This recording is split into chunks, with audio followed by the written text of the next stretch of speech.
Yes, you're most welcome to my YouTube channel. It's your girl Simple Gladys, and in this video I want to talk about my experience in Nigeria. First of all, if you're a first-time viewer, please don't forget to give us a thumbs up on this video and hit the notification bell after subscribing to our channel. So thank you so much, guys. First of all, I want to thank people for following up with me in this journey. This is a journey I've gone to, and I felt like many people they have gone with me. Like, I felt like I didn't move alone. I felt so safe because that immediately I reached Nigeria, everyone was on my case. They want to know, where have you reached? Are you safe? Like, they were just waiting to see if this girl is safe. And like, that meant a lot to me. Like, a big thank you to everyone out there who has been so much on my case to make sure I go to Nigeria safely and return back safely. May my God bless all of you. And first of all, because of the very many questions, I talking about my experience to Nigeria. Why am I talking about this experience? My experience in Nigeria is because this could be an inspiration to someone out there to take a move. This could be, never know. Someone can learn something from it, or it's just something that I have to talk about. You never know. So, me making my mind to come to Nigeria, I was really very scared. I was very scared because before you go into a country, you search a lot of things about the country, and things were not like so much positive. There are a lot of negative things about Nigeria that I've had before even going to the country. So actually, even when I moved and reached the airport, and I was traveling now to Nigeria, people that are going with me to Nigeria, the Nigerians who are asking me, "What are you a Nigerian?" I said, "No." "Why are you coming to our country?" Who gave this idea to come to our country? of all countries, why did you decide to come to Nigeria? But I already did a video answering that question, why I picked Nigeria, so you can go and watch the video. Yes, so let me start from when I entered the airport. Let me start from when I entered the airport, Nigeria, because I will start from the entire Nigeria when I stepped to Nigeria. Like, how was everything like when I went to Nigeria? I got stuck, and people who have already watched my previous videos know what led to everything. I got stuck at the airport for almost an hour when I'm just lost. Then my visa, all those issues. Some people who have been following already know. Then this one man who helped me, He works at the immigration. I forgot his name. He was the first person to take charge of me, like my parents, when I reached Nigeria. Like, he was the first person to take total charge of me. Like, when he came and he found that this girl needs help and she is somehow stranded, he picked my number. He works at the immigration. I wish I could trace his name. I have his contact. I wish I could trace his name. So you guys, if you go to the airport, you can just go and show him the love. You can just go, if you're traveling to Nigeria, and you just meet him, just tell him of how amazing he is. I'm going to look for his name, and I don't know if I didn't have any picture of him, but he was amazing. So he was the first person to take charge of me, like from the airport. He made sure. Then when he asked me about my contact person, I had to contact persons. I don't know the right English word to use. I had to contact people. Contacts. I had 2 contacts, and those contacts, one contact wasn't going through by then, and the other contact was going through.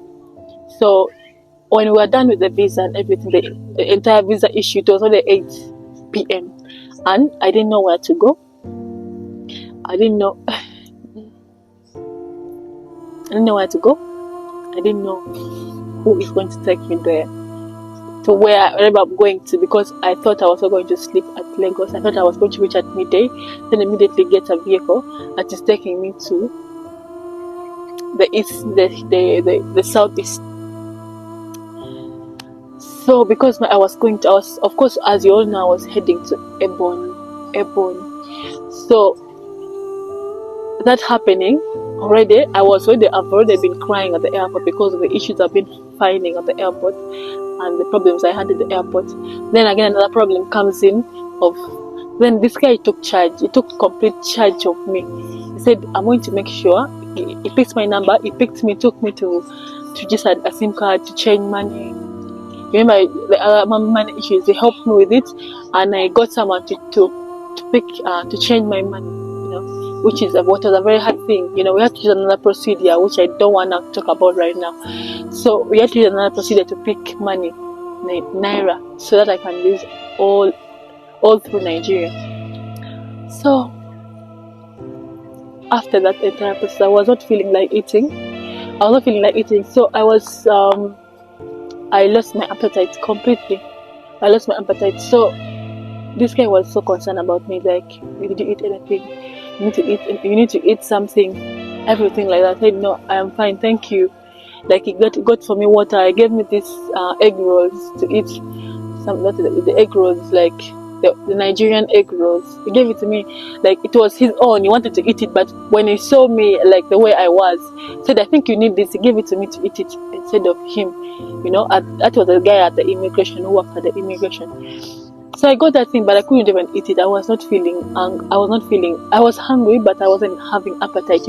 When your emotions are just floating on air, like they don't know exactly what the body wants at that time. At that point, I just need to reach somewhere and rest after a very long, stressful day. So this guy offered, he took me to where I can use my SIM card, change my number. Then it's like, I'm going to take you to an hotel. Then he got a Uber driver, and he made sure, because people of Nigeria, they know money so well, that if you're a foreigner, they can overcharge you. They can try to ask for a lot of money from you, and you cannot tell because you're not from there. They can easily cheat. So he made sure everywhere I was going, he made sure he's the one who is talking. Like, I didn't have to talk. The only thing I had to do was give the money. He would talk and bargain everything, because he already knows the price of those few places, even the hotels and everything. So we got a Uber, and he said he sat there on that Uber to make sure I reach safely and book my hotel and enter my hotel until I am inside safe, and he made sure I did not come out. He said, I'm sending someone to come and pick you early in the morning to wherever you are going, to take you to the park, to the bus or park or the vehicle park, where you can now pick a vehicle and head to Ebony State. So that day I was like, wow, that was the first blessing. That was like, I was really stuck.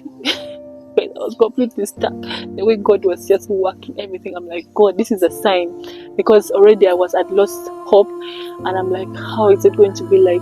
How is it going to be like? How is it going to be like? I was really very scared. I'm like, oh.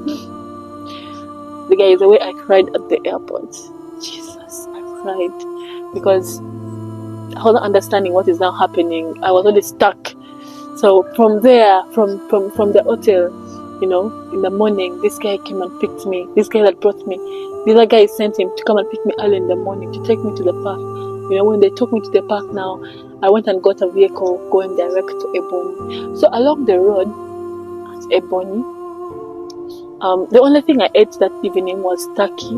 I ordered for in that hotel. I ordered for turkey and rice plus plantain. But they had put a lot of pepper. I'm not so good with pepper. There was so much pepper. I'm not so good with pepper. Not so good with it. It was one of my worst experience when I was in Nigeria, because pepper was too much. I don't like pepper. I don't like to eat pepper. And Lagos, the food they brought, the old sauce is just looking like pepper. I couldn't balance it so well. I had to just remove the turkey, wipe it with the tissue, with the serviette. I wiped the entire sauce from the turkey thighs, because I was now feeling hungry. I wiped everything. Then I got rice. I would just rice and plantain. I would scoop the rice plain like that, because the chili was too much for me, and bite the turkey and take water and soda, so that at least I eat something. I don't die of hunger. Yeah, so that morning I got a vehicle. Of course, they took me where the vehicle is to take me to Ebony. And you know how Africa is. they will lie to you that the thing is leaving in the morning, because they brought me early in the morning. But you know the time we left at midday. At midday, exactly midday. We left at 30 minutes to midday. Like it was 11:30. That's when we left. All those hours, it was already full, by the way. But I don't know what they were still doing. They were still looking for more luggage to pack. So I ended up leaving late, and now that affects my journey, because if I wanted to reach early at Ebonyi, I was supposed to leave as early as 8.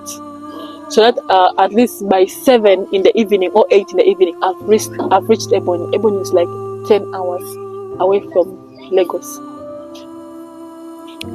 But now that has already affected my journey. So I'm like, everyone that I sat with, I told them I am a new person. I am a Ugandan, and I'm traveling for the first time to this place. It is very strange to me. So everyone got concerned, because we were like only 5 in that vehicle, only 5 of us. So they got concerned. They're like, "Where are you going?" I said, "I'm going to Ebonyi. Do you have a contact there again?" I said, "Yes." Then they're like, "But at this time we have left very late. I'm not sure of the time we are going to reach Ebonyi. We might reach Ebonyi very late." So throughout the journey, I've been calling. My contact person was Chisom TV, that has helped me so much throughout this journey. She was the one actually in touch with even the immigration people, and she was talking with the immigration people and made sure I was safe, because at that point now. So a big thank you to her. Chisom has been so helpful in this trip, and also Erin Azere is an artist from the north. He has also been so helpful. Those people have been so helpful in the communications. So when I entered that vehicle, when we were along the way, the vehicle was moving so slowly. Because a time we reached Anambra State, it was already like 9. It was already 9 p.m. in the night, and Ebonyi is still like 2-3 hours away from there. 3 hours away from there. So it was obviously not safe for me. There's some girl inside that vehicle. A big thank you that girl did not know me. She just got to see me from that vehicle. She's called Vera. I think she's one of she's part of royalty. She comes from a royal family. She's not directly from the kings, but the I think the father is the brother to the king, something like that. So she is somehow connected to the royal home. She told me, because she was a very simple person, by the way, she was very simple. She told me, "Please, I'm not going to allow you to head to Anambra." And you know what these people of the vehicle did? They came to Anambra and they said they're no longer going. They're stopping at Anambra State. Now imagine if there was no one to help me at Anambra State that night. Where would I go? Who will take me where? Imagine. I'm not saying guys you should risk it. This is so risky. I'm not saying you should risk it. Imagine now, at that point, I'm like, who is going to take me? To where? This girl said, "You're not going anywhere. These places are not safe. Nigeria is not so safe. So I'm going to carry you along. You come to my place. You're going to come and stay at my place tonight. Early in the morning tomorrow, I'll pick you and put you in the vehicle, taking you to Ebonyi State." That's what he said. And and everyone in that vehicle, it's like they picked my number, and they kept, making sure everyone wanted my safety. Everyone was thinking about my safety. I'm like, this love is too much. Like, when this girl took me home, I rested. They bought me, gave me something to eat. I felt better. I felt so calm. I slept up to morning. And early in the morning, at around 7, this girl woke me up. No, after I woke up at 8, guys, not to lie, I woke up at 8 because I had a very busy day and night. So, and I finally found a place where I can rest peacefully, a very comfortable place for me to sleep, the way I slept. So early in the morning, I woke up at around 7. It was 7, 8 there. Then I got ready. Then it's at 9. This girl brought me to the stage where I can get a vehicle. Got a vehicle. She made sure. She's called Vera. I really thank her so much. She was like my helper along the way. That God already put for me helpers along the way before even I left. Because before I left Nigeria, I prayed that I'm like, God, make sure you take lead in this journey. Make sure you go first. Let me just come after you. Make sure you go and set up things for me. And God did exactly and even more. He made sure he went ahead of me and set up things for me so that everything is just made easier for me. He made sure I meet good people with very good heart, people with very genuine people. It's what I met along the way. This girl went to meet home. You don't know anyone. She doesn't know me. And she took me to her place. And I slept there so peacefully. They took very good care of me. One thing about the Igbos, and one thing about Nigerian people is that they are very welcoming. I have moved to places, but I have never seen a very welcoming people like Nigerian people. I have never. Like people welcoming a stranger to that level. If you go to certain countries when they know you're a stranger, people don't want to even go near you. People don't want to know your problem. They don't want to know your name. They don't want to know where you're coming from. But these people took me like, they're like, this is my African, they're like, this is our African sister. She is one of us. And they took care of me more than their own people. In the morning when I set off for Ebony, I didn't take long. I took like only 2 hours and we were already at Ebony because the road is not so bad like the road wasn't so bad like that road coming from Lagos to the east to Anambra. That road was so bad and there was too many police checkpoints. Too many. You can literally just move. You just move like 10 kilometers, another checkpoint. 100 kilometers. After every 100 kilometers, it's like there's a checkpoint. Guys, imagine you have to be giving them something. So that was one strange thing. Like there were too many police checkpoints. Jesus, too many. For us here, when you're moving the same distance, we only have one checkpoint for a bus. Only one checkpoint for a bus. And for other small vehicles, they also have their own checkpoints. The smaller vehicles can be having like 2 only, but not that many. That was too many. I even lost count of it. There were too many police checkpoints. Yeah. So when I reached Ebony, this girl was waiting for me. She was waiting for me, and it was my first time seeing her face to face. I'd met her of course, on Facebook because she's a creator. So I'd met her on Facebook. And I saw the person that she is. She's a free spirit person, and then I'm like, I can really work with her. But when I met her, I was actually extremely shocked that she is even more welcoming. She's so genuine. She's so down to earth. She's so amazing. She's so loving. She's so caring. I can't even complete it. She has taken me. She took me actually like more than a sister. She's so close to me. She made sure I feel comfortable around Ebony. She made sure I feel so safe. After when I reached, she brought me home. She made for me some food. I ate some food, and she knew that she was getting a visitor. Then she was very vigilant. She was so mindful that she made cooked food with less chili, so with less pepper. So I ate her food like I could easily eat her food. I ate her food and I felt better.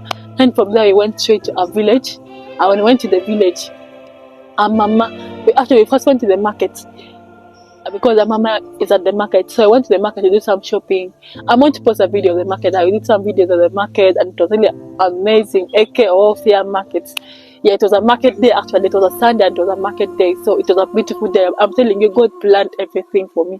I went on a market day so I could get a video of how the market day is like in Nigeria. So that is amazing. I'm like, yes, God just went before me and set up things for me. So I had limited time. I had only 1 week, and that 1 week, let me just put like 3 days for traveling, and I only have 3 days. I think I only have 3 days. I think it's 3 days of traveling, 3 days for content. Only 3 days to do my content. I have only 3 days. But when I came to Anambra, I only had 1 night. That night when I came, I had 2 nights only, 2 days. I was only 2 days at Ebony State because I had to travel and come to Anambra also. So when I reached the village, I did my videos. So the videos I did there, I went to the well. Then I was received heavily when at home in the village. I think you guys have watched the videos. The mamas, they came and received. They were so happy to receive me. Like, this girl is so humble. Because of course I also gave them part of our culture, which is the humility of someone. When you go to a home, we don't have female visitors. And actually, woman, if you come to a home, immediately that day when I reached home, that same day when I reached the village, I carried a pail, I went to fetch water, I wanted to see the village, I was just so happy to be in the home. I felt like the village, I felt like I was home. I felt so at home. When Mama came back from the market, she found I had gone to fetch water at the stream. So I like, hey, this girl. So when I was like everything, then it was so amazing. I slept that day because I was even somehow tired. I didn't do a lot of things, so they made for me some food, and I ate some food. Then the following morning, I did my videos and all that. I had time to interact with the people in the village. They were so happy to receive me. They prayed for me. It was amazing. I'm like, this is a blessing. Those mamas prayed for me. I can play a little clip of the video. Praise the Lord. Hallelujah. Hallelujah.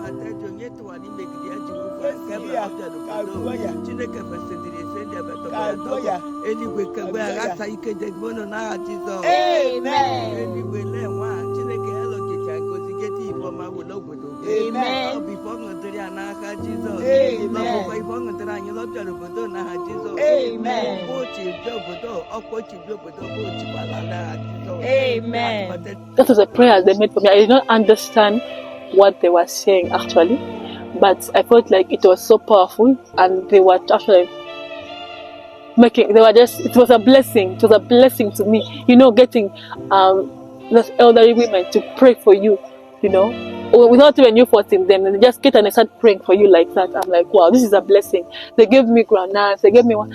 I'm like, this is a blessing. People just received me in the village and took me like I was their own daughter of the land. Everyone was just happy to receive me. You see, that morning we all came and we were dancing with them. We were dancing with them in the compound. They kept coming, shift after shift. I'm like, this is a blessing. So we did everything that day. We did our video with Chisom. She was amazing. She made sure I get most of the content there in the village. In the shortest time, we had only one day. Not even one day. We had only we had hours in the village. We didn't have a whole day. We had only hours in the village. And we had to come back to Ebony. So that evening we came back to Ebony because it was my last day. I reached at Ebony on Sunday. And I was supposed to leave on Monday I came on Sunday, and on Monday I was doing my content. There is a policy in the east, southeast. No one is allowed to move in and out of the east on a Monday. Monday there is no vehicle, so on Monday you just have to sit and wait for Tuesday before you can go anywhere. So I had to move the following morning, immediately early morning Tuesday. That evening on Monday, when I came back from the village, I refreshed enough. She took me to tour around Ebony State, to tour me around Ebony State and experience the place, apart from the village. So I really loved it, and she made sure I experienced some new things. I had a massive experience at Ebony, and I was like, I felt at home. Like, this is home. Stop being so nice to me. Stop being so nice to me. And I felt like, God, you are so great. This girl called me. This girl that received me at Anambra State, she's called Vera. She called me that, by the way, if you want, you can come and also do a little tour at Anambra State, and I'll let you meet the king and do videos at the palace. And you're like, yes. You see, that is how I got to do the video of the palace. You cannot just move and enter palace anyhow like that. You cannot, unless you have certain kind of connections. That's what I'm telling you. God made way for me before even I left my country. The following day on Tuesday, I was at Anambra State, and they went to take me to the king to do videos. They toured me around the entire village. I hope you have watched that video. Who did I know that I would step my feet at the king's palace? Did I know that I was going to meet a king? I did not know. I did not know when I was leaving the country. But God said, I already prepared for you the road to Nigeria. Your work is just to reach there, and the rest has already been set for you. From there, this girl received me that evening. I slept there at night, and Then in the morning, I left. My days were already done. I had a flight on Thursday. So in the morning I left. I went to Lagos. That is a whole day. Traveling is just a whole day. It's like just 3 days of just traveling. So I had only 3 days to do my content. Only 3 days. And those 3 days you also travel. I had a traveling time, So I thank God that in that short period of time, at least I got something, because God made it much easier for me. Set up people for me. That day when I reached, this girl, Vera she told our elder sister, she's called Amara.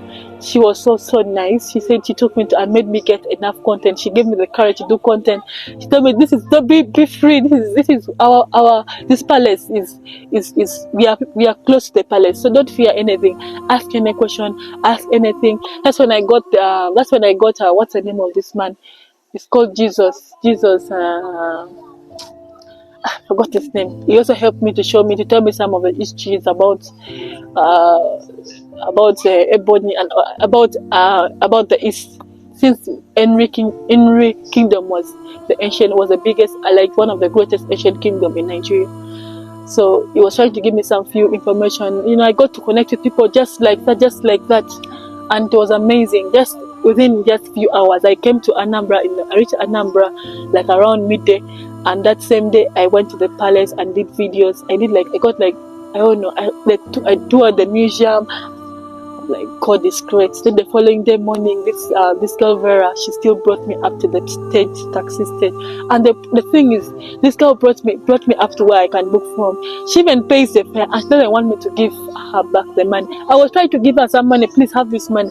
She refused. She said, "No, I don't want it. As long as you're safe, I'm okay." I'm like, God, this love. Someone would be so genuine like this about a sister. So I'm like, the whole entire journey was really so emotional to me. Talking about it, it was like a miracle. Everyone was just so nice to me. I came back safely to Lagos, and of course I had a contact already in Lagos. This guy, the immigration guy, has always been in contact to make sure I am safe throughout my journey. He has always been, and everyone that has picked my contract in that first journey when I was traveling, everyone has been connecting with me. Are you safe? Where are you now? They want to make sure I was safe. I really appreciate that love, Nigeria. I really appreciate that love. So people were saying, this girl is just hyping the love for too much. She's just trying to hype all these things. But no, guys, you don't know what that means to you. When people show you love, even without knowing you, like that. People showed me love without knowing. Those things, they're not small. They just look small in some people's eyes, but they're not small. To me, it meant a lot to me. And to me, it's like God was just trying to tell me that everything that you're doing, I'm with you in it. So don't fear. Like, it was my first time to face my fear, and my most bravest move in my entire life. And God showed me that, yes, go for it. I am with you. The entire journey was so smooth like that. Until I reached Lagos. And I reached Lagos, I didn't have a lot of things. I reached Lagos in the night. So this immigration guy, he made sure he come and pick me up by himself, because I reached in the evening and he was done with work. He was only waiting for me at the park for an hour. When I reached, the guy picked me. And he was an older person, by the way, sparing his time to take. I remember this guy even refused to take anything from me. Someone might be like, this guy wanted to do. It's me now offered to give him something at the end of the time, but he did not want. When I was leaving, he didn't want. I said, "Please, you need this money. You are having a long journey. You need this money. Please, let me take care of yourself." This guy picked me. He brought me to an hotel. Then that hotel in the morning again, he sent someone to come and pick me and take me to the airport. That's how smooth it was. In the airport now, everything was much easier. From the airport now, you can easily find your way back. So that is how amazing my entire trip was. Like, everything that you do, I say everything that you do, if you're a believer, make sure you put God first. If you're a Muslim, make sure you put Allah first. Make sure someone goes first before you. You just have to come in that journey. The way I prayed for the journey, I'm like, God, I'm going to a strange country. Make things easier for me. Don't make it so complicated for me.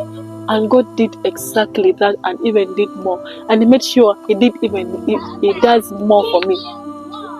So So at this point, I've removed the fear of moving, because I know and I believe that God is with me in everything. And now He has told me that this is now your time, and this is my time. I will move.